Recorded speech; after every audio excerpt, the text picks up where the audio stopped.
7 दिवस झाले. ज्ञानदादाचं लक्ष गेलं मुक्ताकडं. ए मुक्ता, अजूनही रडतेस मुक्ता? काय झालं मुक्ता? मुक्ता, तुला कुणी काही बोललं का?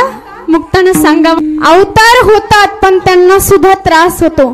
जगाच्या कल्याणा संताच्या विभूती, देह कष्टविती परोपकारी. जगाच्या कल्याणासाठी चांगली माणसं अवतार घेतात. त्रास होतो त्यांना. त्रास होता माझ्या महावैष्णव ज्ञानोबारायांना. 5 वर्षाचे ज्ञानोबाराय, छोटीशी मुक्ताई, लहानशे सोपान काका, विठ्ठल पंत पैठण मध्ये आहेत. का? भीक मागत होते, दयेची याचना करत होते त्या धर्म मार्तंडा समोर. माझ्या मुलांच्या मुंजी होऊ द्या, त्यांना समाजात वागता येऊ द्या, त्यांना वाळीत नका टाकू. तुम्ही द्याल ना ती शिक्षा? मला मान्य.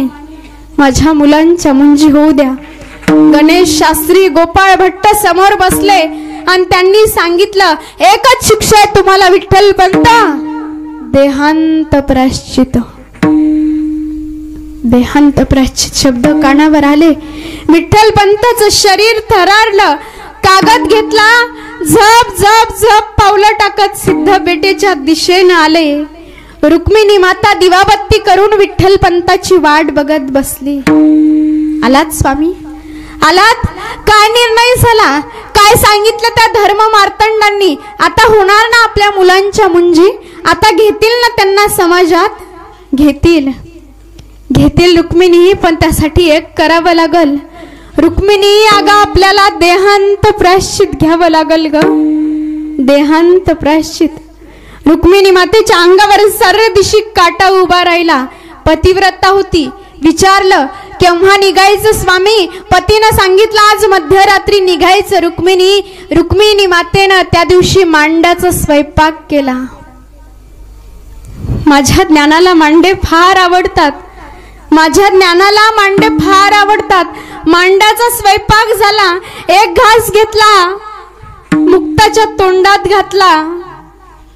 आईच्या डोळ्यातून आसवाच्या धारा पाहिल्या आणि छोटीशी मुक्ता बोलते, आई लढतेस का ग तू? काय झालं आई? अहो बोलता पण नाही येत. बोबडे बोबडे बोल तिचे. आई का लढतेस ग? काही नाही बाळा, डोळ्यात कचरा गेला म्हणून रडू आलं. एक घास घेतला, माझ्या ज्ञानदादाच्या तोंडात घातला. एक घास घेतला, सोपान काकाच्या निवृत्ती दादाच्या तोंडात घातला. मुलं जेवली, मुलं झोपी गेली. त्या रात्री रुक्मिणी मातेनं शेवटचा घास घेतला. रुक्मिणी माता झोपी गेल्या. विठ्ठल पंतांनी वात वर केली, दिवाबत्ती केली. झोप नव्हती रात्रभर विठ्ठल पंतांना. पुरुषाचं दुःख कोणाला दिसत नसतं. रात्रभर फक्त आपल्या 4 लेकरांकडे बघत होते विठ्ठल पंत. 2 कागद घेतले, शाई घेतला, बोडू घेतला, बोडू शाईत बुडवला आणि भर भर भर भर भर 2 पत्र लिहिली. एक लिहिलं त्या धर्म मार्तंडासाठी आणि दुसरं लिहिलं माझ्या ज्ञानदादांसाठी. पत्र देव्हाऱ्यात ठेवलं आणि हळूच रुक्मिणी मातेला आवाज दिला, रुक्मिणी उठा, जायची वेळ झाली. रुक्मिणी उठा. माझ्या रुक्मिणी मातेच्या अंगावर मुक्ता हात टाकून झोपली होती. अरे जगातली पहिली आई आहे जी आपल्या लेकीचा हात बाजूला सारून देहांत प्रायश्चित घ्यायला जाते. जगातली पहिली आई.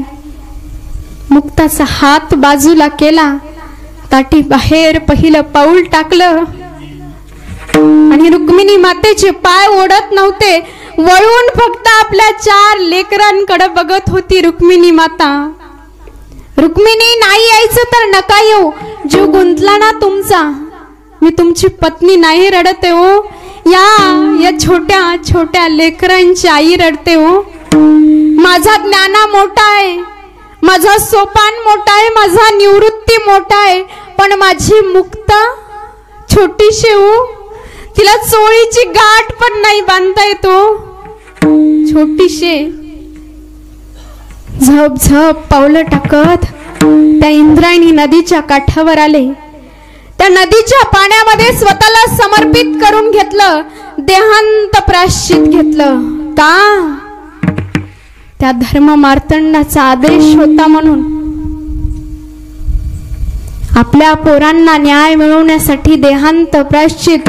दुसरा दिवस उजाडला, ज्ञानदादा उठले. ज्ञानदादांनी बघितलं, देव्हाऱ्यात एक पत्र दिसलं. पत्र वाचलं ज्ञानदादांनी आणि हंबरडा फोडला.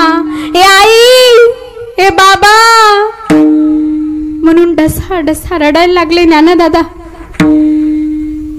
आवाजानं मुक्ता धावत धावत आली. सोपान धावत धावत आला. दादा, काय झालं रे? का लढतोस दादा? काय लिहिलंय त्या पत्रामध्ये? मुक्ते, सोपाना, आता आपल्याला आई नाही राहिली ग, आता आपल्याला बाबा नाही राहिले. रडत होते लेकर. पहिला दिवस गेला, दुसरा, तिसरा, चौथा, पाचवा, सहावा, सातवा दिवस उजाडला. माझे ज्ञानदादा भिंतीच्या आडोशाला बसलेत. माझी मुक्ता खांबाच्या जवळ बसले.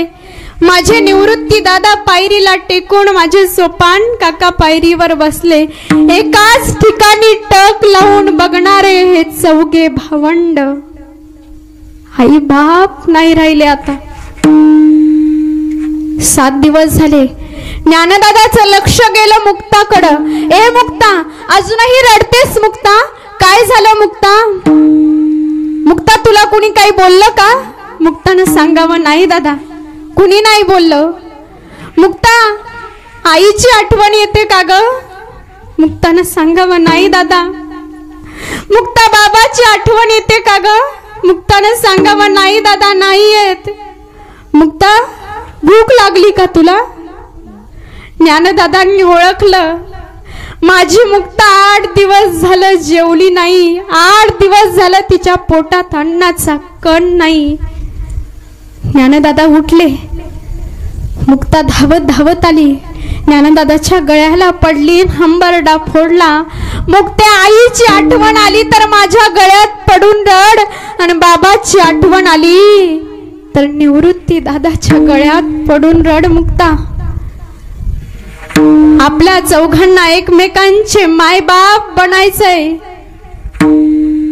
ज्ञानदादा उठले, झोळी घेतली, जप जप पावलं टाकत आळंदीत आले. एका दारापुढे येऊन थांबले. माय, भिक्षा दे, भिक्षा वाढ माय, भिक्षा वाढ. दार उघडलं. आतमधून बघितलं तर काय, ए संन्यासाच्या कार्ट्या, सकाळी सकाळी आलास का रे थोबाड दाखवायला? चल, चालता होईतून. धाड दिशी दार बंद केलं. पुन्हा दुसऱ्या दारापुढं, माय, भिक्षा वाढ. पुन्हा तोच प्रसंग. पुन्हा तिसऱ्या दारापुढं. पण म्हणतात ना, कोणीच कोणाचं नसतं, तिथं कोणीतरी कोणाचं असतं. एक बाई पसाभर पीठ घेऊन आली. ज्ञानदादाच्या झोळीत टाकलं, म्हणाली, बाळा लवकर जा, कोणाला दिसू नको बाळा, लवकर जा. ज्ञानदादाच्या चेहऱ्यावर आनंद मावेनासा झाला. माझी मुक्ता 8 दिवस झाला जेवली नव्हती, आता तिला खायला मिळेल. झप झप पावलं टाकत निघाले. तेवढ्यात घोड्यावरून विसोबा खेचर आला. विसोबा खेचरचं लक्ष गेलं ज्ञानदादाकडं. ए नान्या, हे संन्यासाच्या कार्ट्या, काय आणलंस त्या झोळीत दाखव. फार दिशी झोळी ओढून घेतली. आतमध्ये बघितलं तर काय, कोरडा शिदा. हे संन्यासाच्या कार्ट्या, चोरून आणलंस ना रे? हे चोरून आणलंस म्हणून ती झोळी खाली उधळून लावली आणि चालता झाला. कुणास ठाऊक काय मनात आलं. परत वापस आला आणि त्या सांडलेल्या पिठामध्ये स्वतःच्या पायानं माती कालवली. ऐका कलेची महिमा. असत्यासी रिझले जना, पापादिती अनुमोदन, करती हेळन संतांचे. नाही कळले ओ संत आम्हाला, ज्ञानोबाचं ज्ञान नाही कळलं, मुक्ताईचा विह नाही कळला, सोपान काकाची साधना निवृत्तीचा एकांत नाही कळला. नाही कळले आम्हाला संत. ज्ञानदादा आले, झोळी फेकून दिली, कुटी आत गेले. आतमध्ये समाधीस्थ अवस्थेत बसले. मुक्ता धावत धावत आली. दादा ताटी उघडा, दादा ताटी उघडा. जगाचा योगी पावन अवस्थेत बसलाय. योगी पावन मनाचा, योगी पावन मनाचा, पावन मनाचा, योगी पावन मनाचा, योगी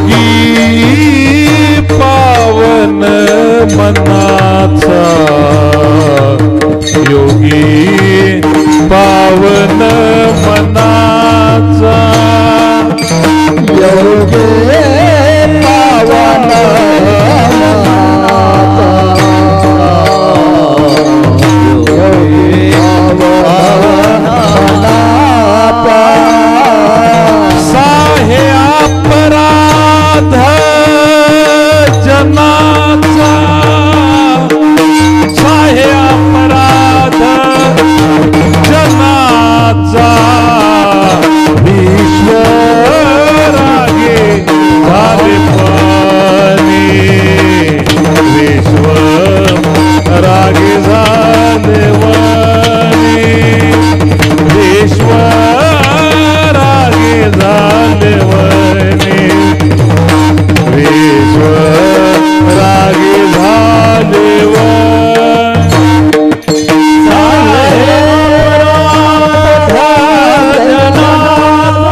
योगी पावन मनाचा, साहे अपराध जनाचा. विश्वरागे झाले वन्ही, संती सुखे व्हावे पाणी. शब्दे शस्त्रे झाले क्लेश, संती मानावा उपदेश. विश्वपट ब्रह्मदोरा, ताटी उघडा ज्ञानेश्वरा, ताटी उघडा ज्ञानेश्वरा. त्याही काळी संतांना त्रास झाला. आजही समाजात काही करंटी माणसं आहेत. ज्ञानोबारायांना त्रास झाला. मुक्त विनवणी करू लागली. पाठीराखीत ज्ञानोबाची लाडकी मुक्ताई झाली. पाठीराखीत ज्ञानोबाची लाडकी मुक्ताई झाली. या भेसूर आयुष्यातील माझी अंगाई झाली. वेळोवेळी कणखर तर वेळीच मऊरुई झाली. ताई संकटात माझ्या कधी बाप तर कधी आई झाली. कधी बाप तर कधी आई झाली. भाऊ बहिणीच्या प्रत्येक संकटामध्ये खंबीरपणे उभा असतो. ज्ञानोबाराय आणि मुक्ताईकडनं बहीण भावाचं नातं कसं असावं हे तुम्ही आम्ही शिकलं पाहिजे. त्याही काळी त्रास झाला संतांना. आजही दुर्जन सक्रिय होतात कारण सज्जनांची निष्क्रियता वाढते. सज्जन निष्क्रिय होतात म्हणून दुर्जनांचं तोंड चालते. म्हणून आपण निष्क्रिय होऊन चालणार नाही. ज्या ठिकाणी गजराची अपेक्षा आहे त्या ठिकाणी वाजूकी नको, वाजूकी नको, वाजूकी नको, वाजूकी नको, वाजूकी नको, वाजूकी नको असं नाही करायचं. खानकन टाळीचा आवाजान मुखातून भजन आलंच पाहिजे. विठ्ठल विठ्ठल.